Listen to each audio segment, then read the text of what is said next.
'Di ba? O, 'di ba maganda siya. At least ma-reach pa nila at the moment. Kasi pag dinagdag ko pa yung isa is super high na. Pakita ko yung sa akin sa room, super high talaga siya.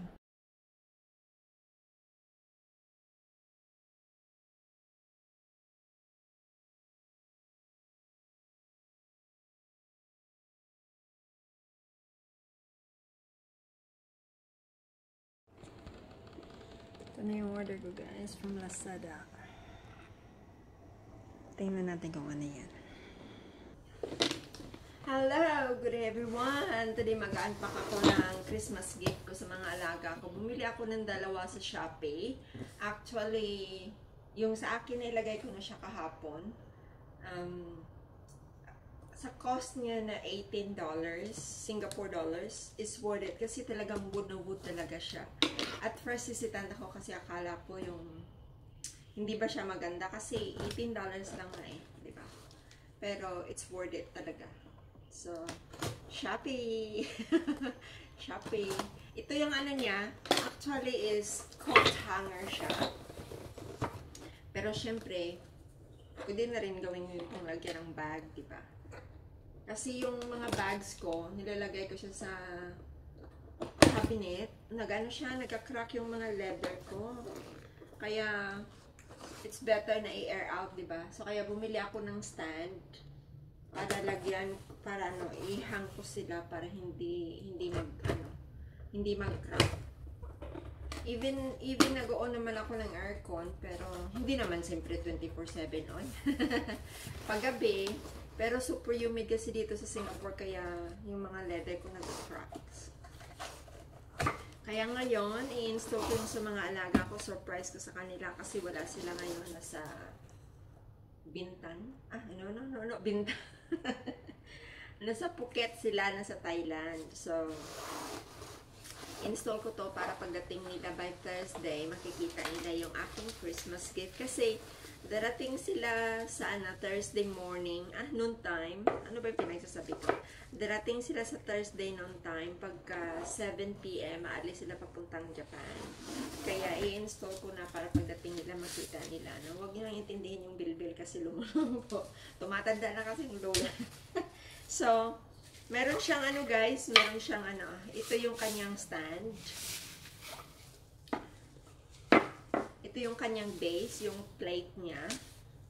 As in guys, really happy ako. Ano talaga siya, worth it. Ito yung isa niyang leg. Pero I think it's too high para sa mga alaga ko yung 3 stands. Kaya gawin ko na lang siyang dalawa.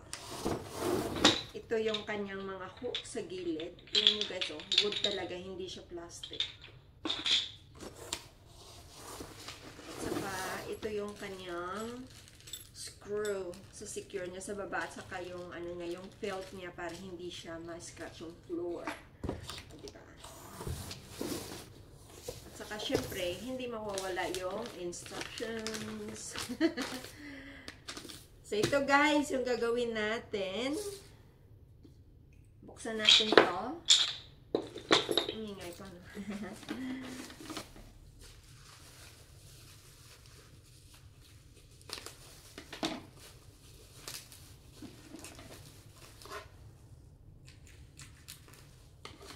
Pag-isipan ko kasi na ganito yung bibigay sa kanila, alam ko na hindi naman maging happy yung amo ko kasi I spend money na naman para sa mga anak nila. But for me, just to make them happy, diba?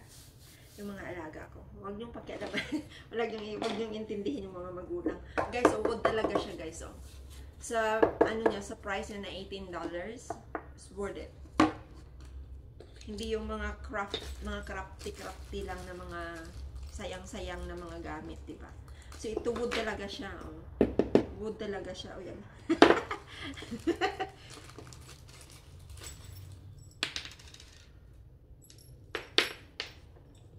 So, baliktarin natin muna. Lagay natin to sa likod. To protect from scratching the floor, diba?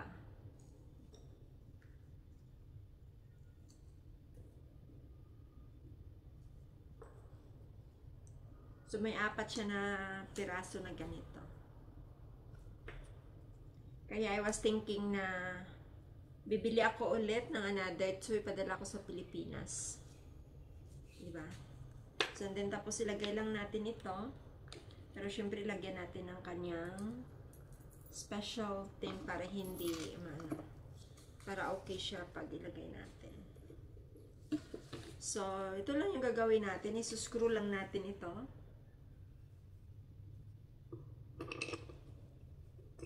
Pero kailangan gamitan natin siya ng Allen key. Allen key ba ang tawag nito?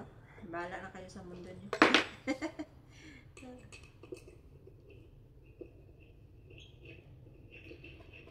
So, ikotin lang natin hanggang mag-tight po siya.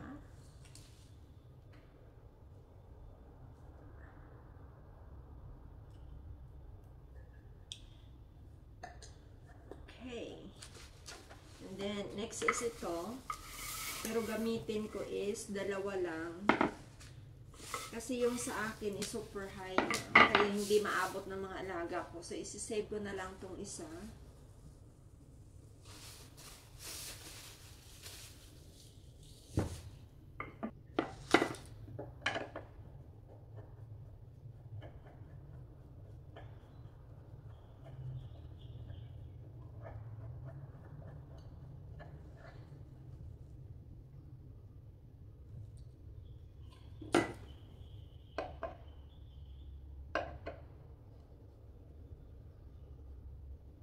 Kasi 6 years old pa lang sila, kaya hindi ko ilagay lahat.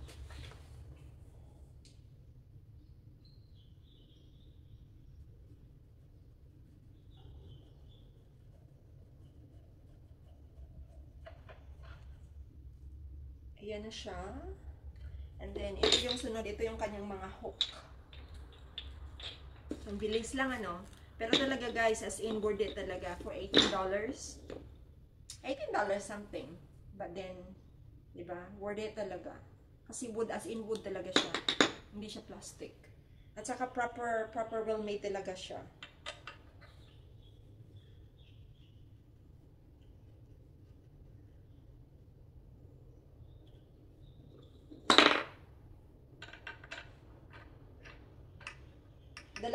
Tatlong kulay, white, mahogany at saka wood. Yung wood is, yung parang plain lang talaga siya na wala siyang kulay.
Malapit na tayo matapos. Dalawa na lang.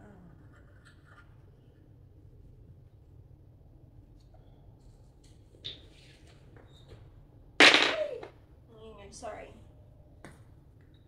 Kikip ka lang yung extra. Para next time, ilagay ko siya pag tumangkad na sila.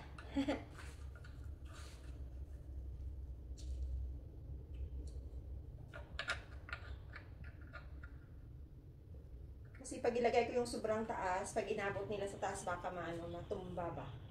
Malaglagan sila, diba? Hindi safe. At least ito okay lang. Diba? So, ito na yung kanyang finished product. Finished product. Ito na yung mukha niya. Diba? Maganda siya. Sa iba, hindi nila ito ma-appreciate, pero okay lang. Diba? Bakit ito? Parang hindi yung screw niya parang mali.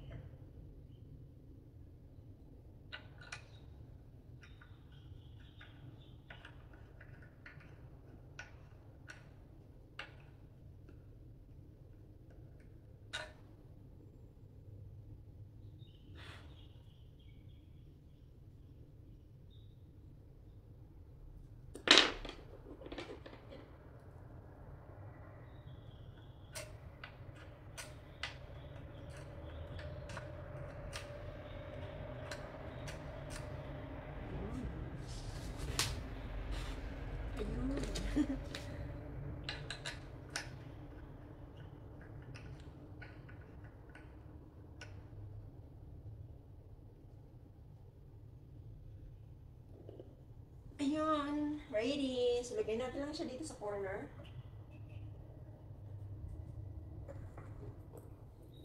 Alam mo mga bata pa sila pero mahilig na sila sa black.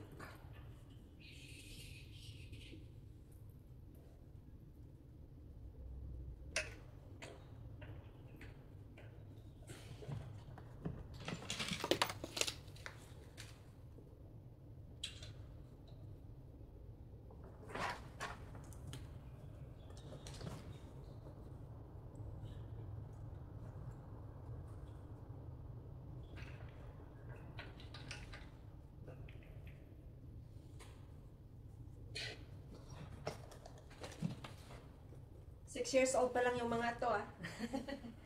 Pero tingnan yung mga bag nila.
So, ayan na guys, yung kanyang mukha. So, tingnan niya.